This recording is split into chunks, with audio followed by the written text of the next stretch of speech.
السلام علیکم۔ اس وقت ویڈیو میں جو آپ یہ گھر دیکھ رہے ہیں یہ 1400 سال پرانا گھر ہے، جو کہ ایک صحابی رسول حضرت عتبان بن مالک رضی اللہ تعالی عنہ کا ہے، اور یہ وہ بابرکت جگہ ہے جہاں پر نبی کریم صلی اللہ علیہ وسلم نے ان کی خواہش پر ہی یہاں پر نماز ادا کی، جس کو بعد میں حضرت عتبان بن مالک رضی اللہ تعالی عنہ نے مصلی کے طور پر استعمال کیا۔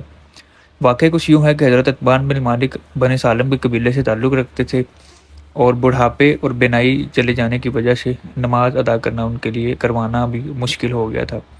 تو انہوں نے نبی کریم صلی اللہ علیہ وسلم سے عرض کی کہ یا رسول اللہ، میں اب نماز نہیں پڑھا پاتا اتنی دور جا کے، یا میرے لیے مسئلہ ہے، تو آپ میرے گھر تشریف لائیے اور یہاں پر آ کے نماز ادا کر دیجیے، میں اس جگہ کو مصلی بنا لوں گا۔ تو نبی کریم صلی اللہ علیہ وسلم نے ان کی خواہش پر ایسا کیا۔ یہ گھر مسجد الجمعہ کے سامنے مدینہ المنورہ میں موجود ہے۔ قباء روڈ پہ آتے ہوئے آپ کو اس کا راستہ مل جائے گا۔ تو جب بھی آپ آئیں اس گھر کی زیارت ضرور کریں۔ کمپلیٹ ولاگ میرے یوٹیوب چینل پہ موجود ہے۔